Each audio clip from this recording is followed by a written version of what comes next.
Le bailliage relève de la sous-préfecture de Tondon, qui se trouve dans la préfecture du Breka. Et naturellement, le Kourou, c'est dans la sous-préfecture de Kolé, aussi qui relève de la préfecture de Télémélé. C'est une façon de vous faire comprendre que cette union n'est pas la représentation d'un groupuscule de personnes, mais c'est toutes les localités qui se sentent concernées par ce projet, qui sont données les mains pour attirer l'attention des autorités, particulièrement de ce projet, sur les maux qui assaillent cette population. Alors, c'est dans cette optique que le 1er juillet et le 2 juillet passé, l'Union s'est retrouvée et a préféré dépêcher une délégation, une mission sur ces localités pour éviter de vous raconter ce que nous n'avons pas vu. Et ce jour, il s'agissait d'une délégation composée d'une quinzaine de personnes qui a commencé les activités par là où on appelle actuellement Madina Tahiré. Madina Tahiré, c'est un village qui est situé à quelques mètres du barrage de Kaleta, donc dans la sous-préfecture de Tondon. Et c'est un village qui se trouve installé aujourd'hui, ceux qui ont été déplacés de Tahiré pour venir, qui sont donc réinstallés.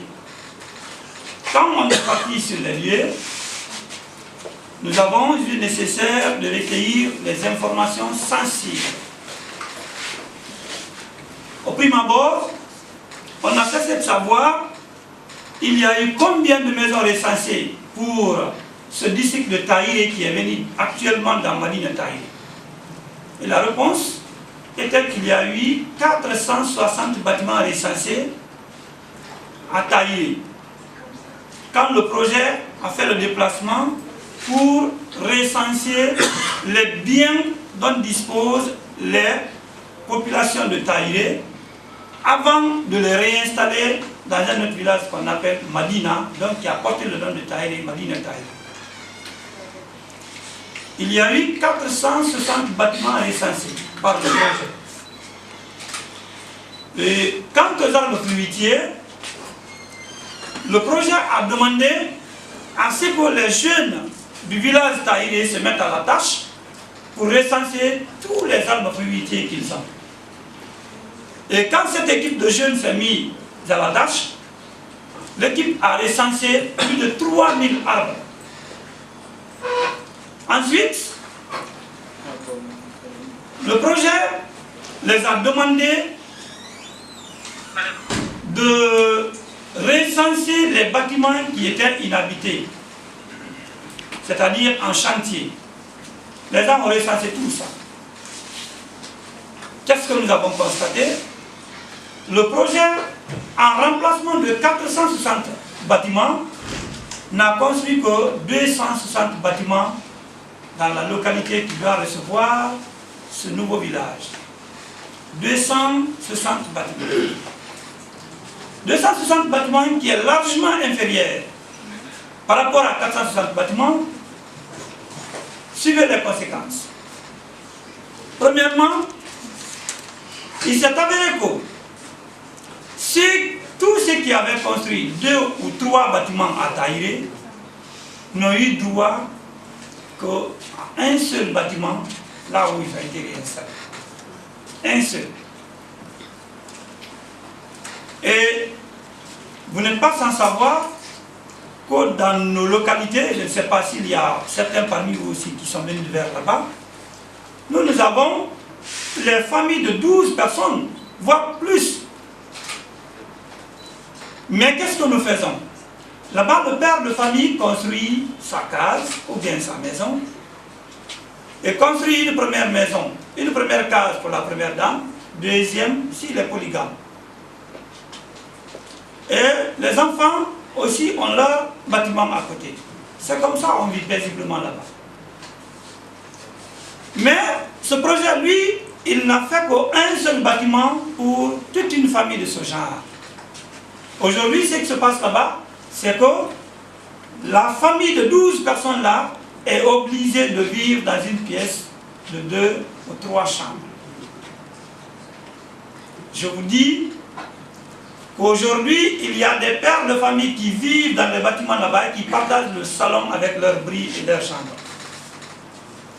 C'est-à-dire le matin, tu sors de ta chambre, ta fille aussi sort de l'autre chambre avec son mari. Vous partagez le salon. Aujourd'hui, c'est ce qui se passe à Tahiré. Comme exemple par rapport à l'insuffisance du bâtiment. L'insuffisance du bâtiment, ça c'est d'un côté. Mais aussi la qualité de ces bâtiments.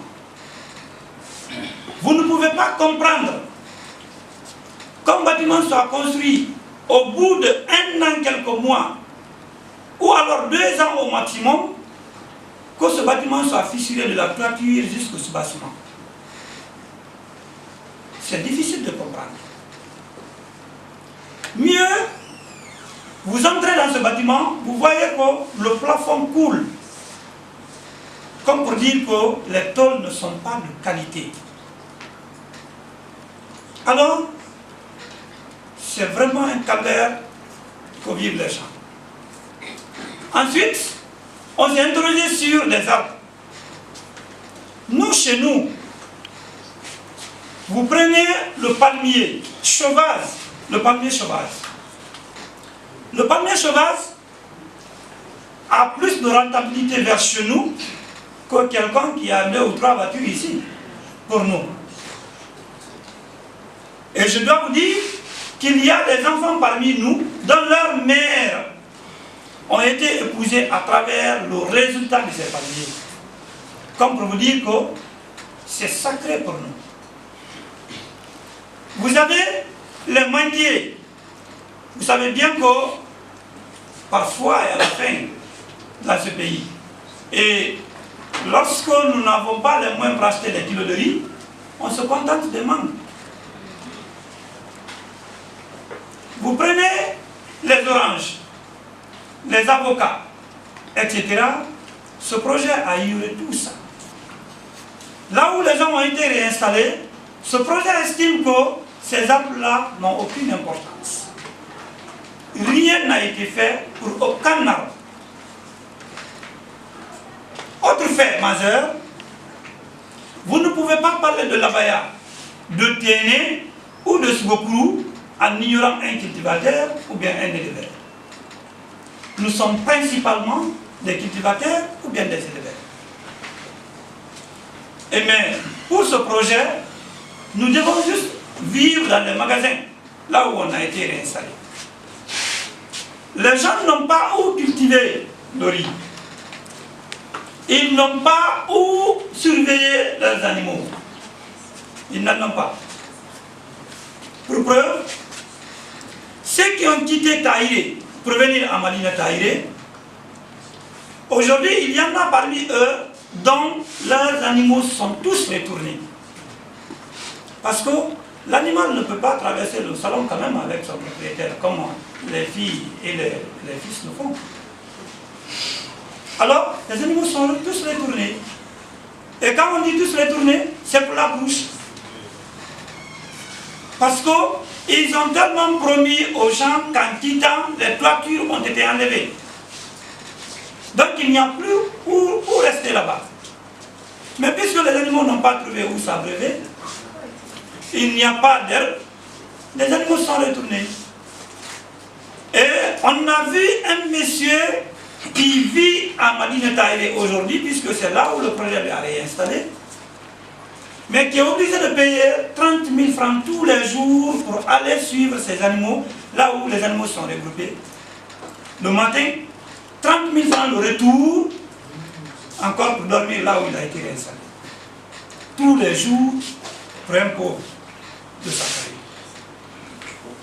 Nous sommes allés à Madina Tahiré, toujours le même endroit. Nous avons vu que ce qui est indispensable à la vie de l'homme, qui s'appelle l'eau potable, il n'y en a pas. Vous partez voir effectivement que le projet a fait 3 forages, mais quand vous puisez l'eau de ces forages, vous déposez 15 minutes après, l'eau change de couleur. Et c'est comme s'il y a l'huile dessus. Donc, ce n'est plus buvable. Et même le projet aurait déconseillé la boisson de cette eau. Parce que ce n'est pas de qualité. Donc, les gens aujourd'hui pour boire payent 5 000 francs pour la mototaxi de là où ils sont jusqu'à un fleuve près de Caleta. Ils puissent de l'eau à boire. Ils retournent encore. Mais comment les gens peuvent vivre dans une telle circonstance? Toujours, nous demandons, on nous informe que les gens n'ont été pas du tout indemnisés. Alors que on ne peut pas comprendre qu'un projet aussi considérable que Sortiki, qui investit 1,5 milliard de dollars, se permette de déplacer les gens de ce jeu sans les trouver aucun franc. On ne peut pas comprendre. Alors, nous avons quitté Madina Tahiré, on est allé dans un autre village qu'on appelle Roulfa. Là-bas, qu'est-ce qui se passe? Nous avons constaté qu'il y a un village qui s'appelle Roulfa, là où nous sommes partis, mais aujourd'hui qui n'a plus de voisins. C'est-à-dire, il était aussi dans le district de Tahiré, mais le projet a déplacé tous les secteurs qui l'entouraient, sous prétexte que ces secteurs-là seront envahis par l'eau. Mais parmi ces secteurs, il y en a qui étaient plus proches du fleuve qui doit les déplacer que le village de Roulfa. Naturellement, il y en avait qui étaient plus loin. Donc, ils ont pris des villages par-ci, par-là. À Roulfa, on nous a fait comprendre que même s'ils ont un décès aujourd'hui, ils sont obligés de faire recours au village situé à près de 10 kilos pour les venir au secours. Ils sont en train de vivre dans l'embarras. Ils sont agacés. Ils ne savent pas quoi faire. Ils n'ont plus de voisins. Ceux avec lesquels ils sont nés, grandis, sont tous partis. Et eux, on ne les a rien dit. Est-ce qu'ils doivent être déplacés? Est-ce qu'ils ne seront pas atteints par l'eau? Le projet n'a rien dit. Ils sont laissés comme ça. De là-bas, on est allé dans un autre village appelé Koba Seliabé. Le constat, c'était identique. Là-bas, on est rentré dans le village et on nous informe que le projet aurait dit que même certaines cases de ce village-là seront emportées par l'eau, au centre du village. Mais que l'autre côté ne sera pas atteint par l'eau. Mais avec tout ça, rien ne leur a été donné. Rien ne leur a été montré comme lieu où ils doivent partir. Aucune communication claire. Nous partons à Tenekoba. S'il y a quelqu'un parmi vous qui connaît le fleuve Konkouré et qui connaît la position géographique de Tenekoba, on ne peut pas comprendre qu'on communique sur les Yengissa qui se trouvent au devant Tenekoba, le Koba Seliabé, là où je viens de dépasser tout à l'heure, et laisser Koba. En fait, là-bas, c'est dans ce fleuve Konkouré que les gens puisent de l'eau. C'est là où ils lavent les linges sales. Ils font tout dans ce fleuve. Mais le village vient, le projet vient les dépasser sans leur dire aucun mot. Quand on est allé là-bas, le président, le chef de ce secteur, nous a fait comprendre qu'à chaque fois que le projet est venu là-bas, ils n'ont fait que soulever leur drone quelques minutes après et ils s'en vont. Qu'à chaque fois qu'ils ont demandé de leur dire quel va être le sort de ce village, qu'ils n'ont rien dit. Qu'ils ont toujours promis de venir si c'est nécessaire, qu'ils vont revenir. Mais aucune autre information claire. Nous partons à Yambouya. Tenez Yambouya, nous avons trouvé que le projet les a informés qu'ils vont quitter par l'eau, par l'effet de l'eau, qu'il sera inondé. Bon, mais quand ils seront inondés, où ils vont partir, c'est à Ouléa. Jusqu'ici, alors que le projet, selon la communication de certains responsables du projet la semaine passée, le projet est à 80 et à 85% d'évolution. Jusqu'à présent, les gens ne savent pas où aller. Jusqu'à présent, les gens n'ont rien comme indemnisation. Jusqu'à présent, les gens ne savent même pas j'ai combien d'arbres fruitiers que ce projet-là a licencié. Donc, nous partons à Téné-Ouléa. Ouléa et un autre village viendra tout à l'heure ont à peu près la même situation. Parce que, qu'est-ce que nous avons constaté de façon globale? C'est qu'il y a 3 catégories de villages dans chacune de ces localités. La première catégorie, c'est les villages qui doivent être déplacés complètement. La deuxième catégorie, c'est les villages qui sont déjà déplacés.